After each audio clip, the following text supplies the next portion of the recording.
Hello students, I am CG sir. Today I will discuss about the coordinates of the vectors of a in a vector space. The standard reference is the book of linear algebra by Hoffman and Kunze, page number 49, section 2.4. Okay, so suppose V be a vector space of finite dimension. Let n be the dimension of the vector space V. Now, a sequence, be careful, not a set, a sequence of n linearly independent vectors of V spans V and is called an ordered basis. Okay, why I am saying here sequence? Here, how we are arranging the vectors in the set, that is important. In case of set, the arrangement is not important. So let B equal to set of alpha 1 alpha 2 dot dot alpha n be an ordered basis. Okay, here we cannot rearrange the position of alpha 1 alpha 2 alpha n. And suppose alpha be an arbitrary vector in V. So definitely there exist some scalars x1 x2 dot dot xn such that alpha is represented as x1 alpha 1 plus x2 alpha 2 plus dot dot xn alpha n. Okay, here note that x1 x2 xn belongs to f, or within first bracket x1 x2 comma dot dot xn belongs to fn are equivalent. Okay, now for the representation of alpha, the x1 x2 xn, these must be unique.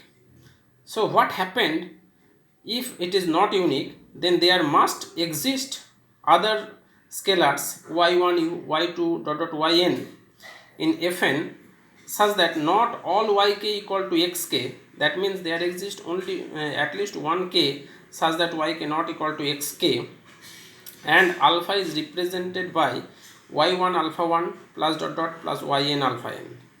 Now if we subtract these two vectors, these two expression, we get x1 minus y1 into alpha 1 plus x2 minus y2 into alpha 2 plus dot dot xn minus yn into alpha n equal to theta. Now since alpha 1 dot dot alpha n forms a basis, they must be linearly independent, and here therefore the each coefficient must be equal to 0, which gives that x1 equal to y1, x2 equal to y2 and dot dot xn equal to yn. Therefore all the this set x1 x2 xn is unique, and this is called the coordinate of the vector alpha with respect to the basis b in V. Okay, we also call capital X equal to the column vector n cross 1 column vector x1 x2 dot dot xn as the coordinate matrix of alpha with respect to the ordered basis b, and this represented as this bracket b with respect to b equal to x1 x2 dot dot xn. Okay, next we have the theorem. Let V be a finite dimensional vector space over the field F and dimension of V equal to n.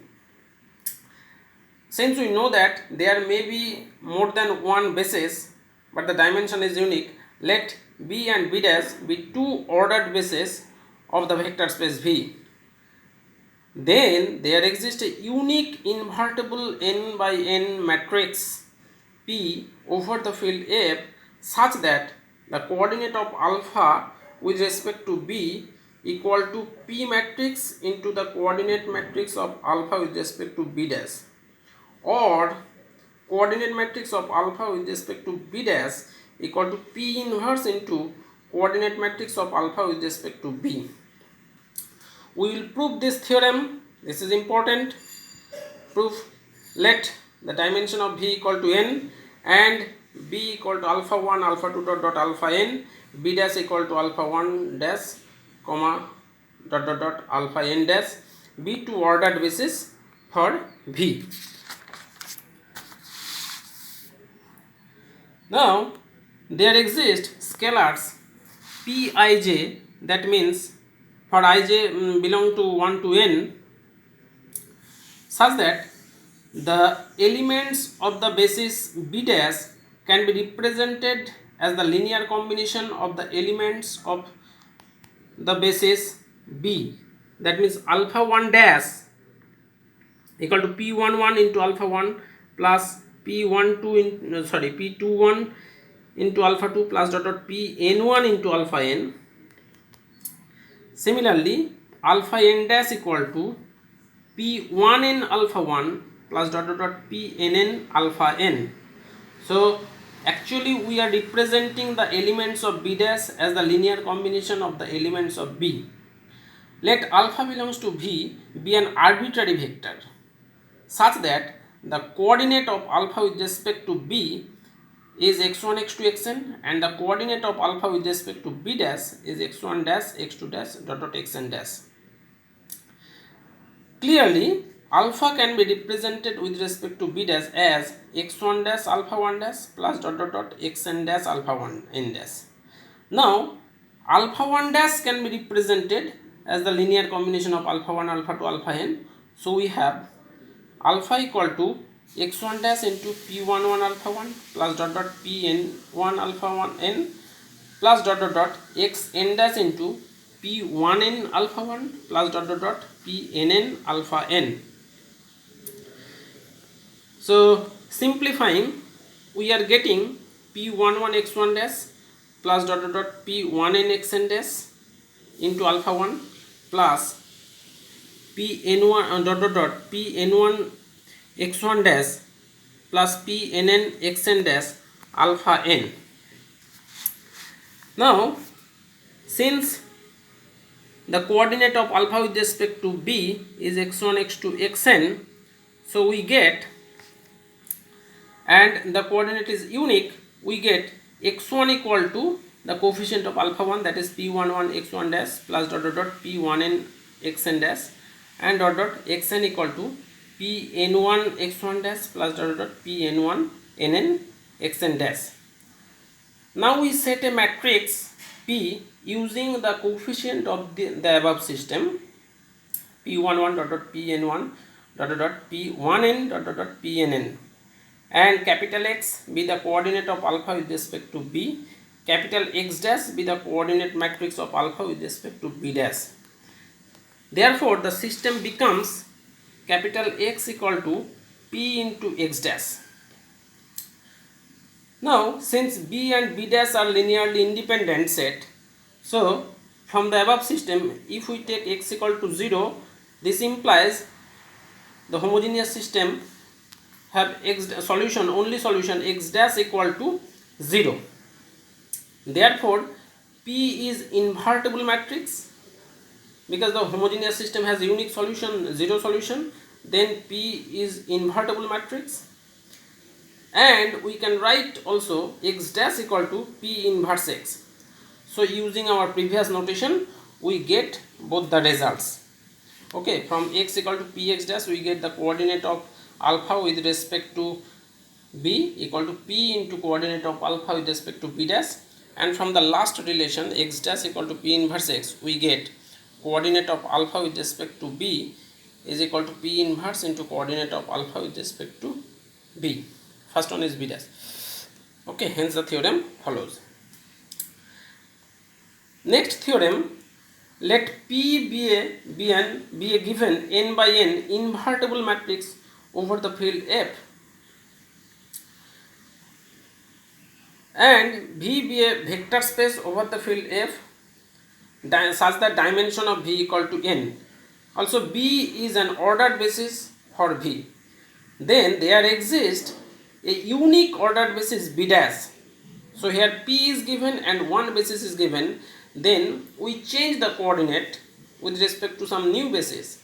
There exists another ordered basis b dash of v such that coordinate of alpha with respect to b equal to p into coordinate of alpha with respect to b dash, and coordinate of alpha with respect to b dash equal to p inverse into coordinate of alpha with respect to b.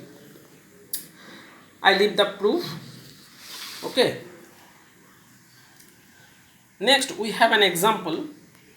Let us consider the vector space V equal to R2 and F the field of real numbers. Let theta, this theta is not the null vector, theta represents some angle, this is a real number. Okay. Now B1001, it is the standard ordered basis of R2. This element, this 10 is called the epsilon 1 and 01 is called the epsilon 2. And suppose B dash equal to cos theta sin theta, comma minus sin theta cos theta. This is another basis of R2 for each value of theta. Okay. That means the first set of vectors B equal to alpha 1, alpha 2, second set is alpha 1 dash, alpha 2 dash. Now we are representing the alpha 1 dash as the linear combination of alpha 1, alpha 2. So cos theta sin theta can be represented as cos theta into 10 plus sin theta into 01, and minus sin theta cos theta can be represented as minus sin theta into 10 plus cos theta into 01. So we are getting the coordinate matrix. Be careful, here it is, and I am going back toward previous representation, this one. Look at this, the coefficient matrix, the transpose of the coefficient matrix will be P. Since here the coefficients are taken as P11 dot Pn1, this will be the column. Okay. So here our P matrix will be cos theta minus sin theta cos theta, and definitely the determinant of P is equal to 1, cos square theta plus sin square theta 1. So it is non-singular. P is definitely invertible matrix, and the P inverse matrix will be cos theta sin theta minus sin theta cos theta. Okay. Now let the coordinate of alpha with respect to B is x1 x2, and with respect to B dash equal to x1 dash x2 dash. So definitely we have this representation, coordinate of alpha with respect to B dash equal to P inverse into coordinate of alpha with respect to B. So x1 dash x2 dash equal to cos theta sin theta minus sin theta cos theta into x1 x2. So we are getting x1 dash equal to x1 cos theta plus x2 sin theta, x2 dash equal to